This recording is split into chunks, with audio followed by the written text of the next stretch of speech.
Bienvenidos a Perú Educado para un mundo mejor. A los niños hay que enseñarles a frustrarse. Y uno pregunta, ¿cómo? Pues la respuesta es frustrándoles. Así, tal cual. Esta frase, que es de la psiquiatra infantojuvenil María Velasco, de primeras choca, ¿verdad? Va como en contra de todo lo que solemos escuchar sobre la crianza. Pero ojo, que esto no es una ocurrencia. Es el resultado de ver día tras día en su consulta el sufrimiento de gente que, de adultos, no sabe gestionar un simple no. Así que vamos a meternos de lleno en esta idea. ¿Qué narices significa eso de enseñar a frustrarse? Y sobre todo, ¿por qué puede que sea uno de los regalos más importantes que le podemos hacer a un niño? Y aquí llegamos al meollo de la cuestión, que ya sé que es polémico. ¿Por qué frustrar a un niño? ¿Por qué provocarle a propósito una emoción que, vamos, a nadie le gusta? Bueno, pues la respuesta de María Velasco es que es muy directa, porque lo contrario es muchísimo peor. Su consejo viene de ver el dolor real de adultos que no encajan en la vida, que son incapaces de mantener un trabajo, una pareja. Pensemos un momento en alguien que jamás ha tenido que esperar por nada, que todo se lo han dado al instante. ¿Qué pasa cuando se encuentran un atasco? ¿O cuando su jefe le dice que algo no está bien hecho? ¿O cuando su pareja simplemente tiene otros planes? Esa pequeña frustración, para ellos, se convierte en una montaña, en una fuente de angustia constante. Claro, que nadie piense que el objetivo es hacer sufrir por sufrir, para nada. El objetivo es algo que los psicólogos llaman tolerancia a la frustración. A mí me gusta pensar que es como un músculo emocional. Es esa capacidad de volverse más fuerte justo cuando las cosas se ponen difíciles, lo que llamamos resiliencia. María Velasco insiste mucho en una idea que me parece clave. No todo lo que sienta mal es malo. A ver si me explico. Emociones como la tristeza o la rabia o la propia frustración son como las luces del salpicadero de un coche. Te están diciendo algo. Te enseñan cosas sobre ti y sobre cómo funciona el mundo. Te obligan a buscar soluciones, a adaptarte. Y esto, que puede sonar un poco pesimista, es en realidad todo lo contrario. Es darles a los niños las herramientas para construir una vida mucho más sólida. Para entender por qué esto es tan importante, tenemos que hacer un pequeño viaje al pasado, al inicio de la vida de cualquier persona. A ese paso que damos todos desde un mundo perfecto y egocéntrico al mundo real. Fijaos en esta comparación. Por un lado, tenemos el mundo interno, que es básicamente la experiencia que tenemos antes de nacer. Ahí, pues somos los reyes, protagonistas absolutos, todo es bienestar, pero luego, ¡zas!, llegamos al mundo externo. Y ahí la cosa cambia. Hay ruidos, hay hambre, hay límites y sobre todo descubrimos que no podemos controlarlo todo. La frustración, por tanto, es justo eso, el puente entre esos dos mundos. Es como el peaje que hay que pagar para salir de ese yo que lo es todo y empezar a vivir con los demás. Y aquí está la clave de todo. Encontrar el equilibrio entre esos dos mundos es lo que nos permite sencillamente vivir en la realidad. Si una persona no aprende a manejar esa frustración, se queda como atrapada en su propio mundo interior, en ese narcisismo inicial. Y esto es serio, ¿eh? Velasco lo dice muy claro. La intolerancia a la frustración es el núcleo de muchos trastornos de la personalidad. Es que la vida en sociedad es eso, un montón de pequeñas frustraciones aceptadas. Esperar en una cola, respetar un semáforo, son límites que aceptamos para poder funcionar juntos. Quien no aprende esto de pequeño, pues lo va a tener muy complicado para vivir en comunidad. Claro, al escuchar todo esto es normal que salte una alarma. El miedo de decir, ostras, ¿y si al hacer esto le estoy haciendo daño a mi hijo? ¿Y si le estoy creando un trauma? Es una duda súper legítima. Por eso es fundamental aclarar la diferencia, porque frustrar no es para nada traumatizar. La gran pregunta que se hace muchísima gente, padres, madres, educadores, es esa. ¿Decir no? ¿O decir, ahora tienes que esperar? ¿Esto es traumatizar a un niño? La verdad es que hay una confusión tremenda con esto. Se ha empezado a usar la palabra trauma para casi cualquier cosa, y eso es un problema. Pero es que la visión de María Velasco, desde su experiencia clínica, le da la vuelta por completo a la tortilla. Suelta esta frase que es demoledora. Me parece más traumático que no te digan nunca un no. ¿Y por qué?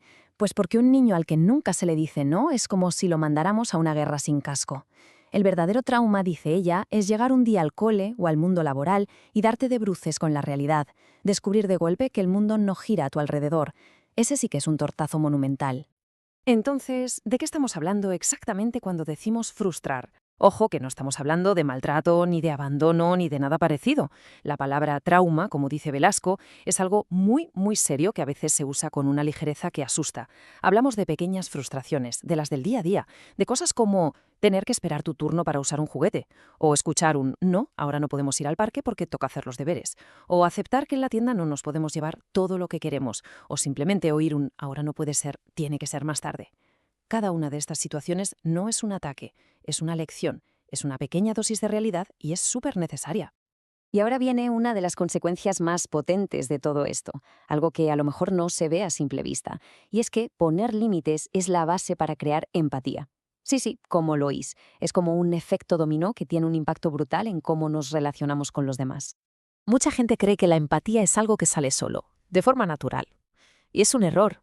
Como bien dice Velasco, nacemos con la capacidad de ser empáticos, pero es algo que se tiene que enseñar, que se tiene que cultivar. Si no guiamos ese proceso, el niño seguirá viendo a los demás como si fueran, pues eso, objetos, herramientas para conseguir lo que quiere. No los ve como personas con sus propias necesidades y sentimientos. Mirad, el proceso es bastante sencillo de entender si lo vemos paso a paso. Primero, un adulto pone un límite. Hasta aquí. Segundo, el niño, lógicamente, siente la frustración de ese límite. Y aquí, en el tercer paso, es donde pasa algo increíble. El niño, al chocar con ese límite, se ve obligado a reconocer que hay otro, alguien con sus propias necesidades.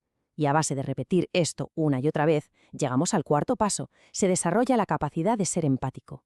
Así de simple y así de profundo. Es la base de cualquier relación sana. ¿Y qué pasa si este proceso no se da? Pues las consecuencias se ven, y mucho. Lo primero, la incapacidad para aprender en clase. Un niño que no tolera un no puede aceptar la disciplina de un aula. Segundo, la falta de respeto a la autoridad. Si en casa no hay límites, ¿por qué va a aceptarlos de un profesor? Y tercero, y esto es más general, la dificultad para adaptarse a cualquier norma social, desde hacer una fila en el súper hasta respetar los turnos de palabra. Como dice Velasco, imagínate una clase con 40 niños que se creen el centro del universo. Es simplemente imposible de gestionar. Y con todo esto llegamos a la gran conclusión, al objetivo final de todo este proceso. Y el secreto, y esto puede que sorprenda, no es la felicidad, no es esa búsqueda constante de estar siempre contento. El objetivo real y el que de verdad sirve para la vida es la adaptación. Hay una frase de María Velasco que a mí me parece brutalmente clara. Un bebé sobrevive porque le cuidan, un niño sobrevive porque se adapta. Es que es así, un bebé depende al 100% de los demás, pero a medida que crece, su supervivencia, su bienestar, depende cada vez más de su propia capacidad para entender el mundo, para aceptar sus reglas y para manejar las decepciones. La adaptación no es algo pasivo, es un trabajo activo. Por eso, la meta de la vida, vista desde aquí, cambia por completo. No se trata de crezco y vivo para ser feliz. La vida no puede ser una persecución constante de la alegría. Se trata de algo mucho más profundo. Vivir para encontrar un sentido, para estar lo más adaptado posible al mundo que nos ha tocado. Es construir una visión realista de quiénes somos. Y la felicidad, entonces, no es que no haya problemas. La felicidad es saber que tienes las herramientas para enfrentarlos. Así que, para terminar, dejamos una pregunta en el aire. Una pregunta para que reflexionemos todos, como padres, como educadores, como sociedad. ¿Estamos preparando a los niños para ser felices o los estamos preparando para vivir en el mundo real?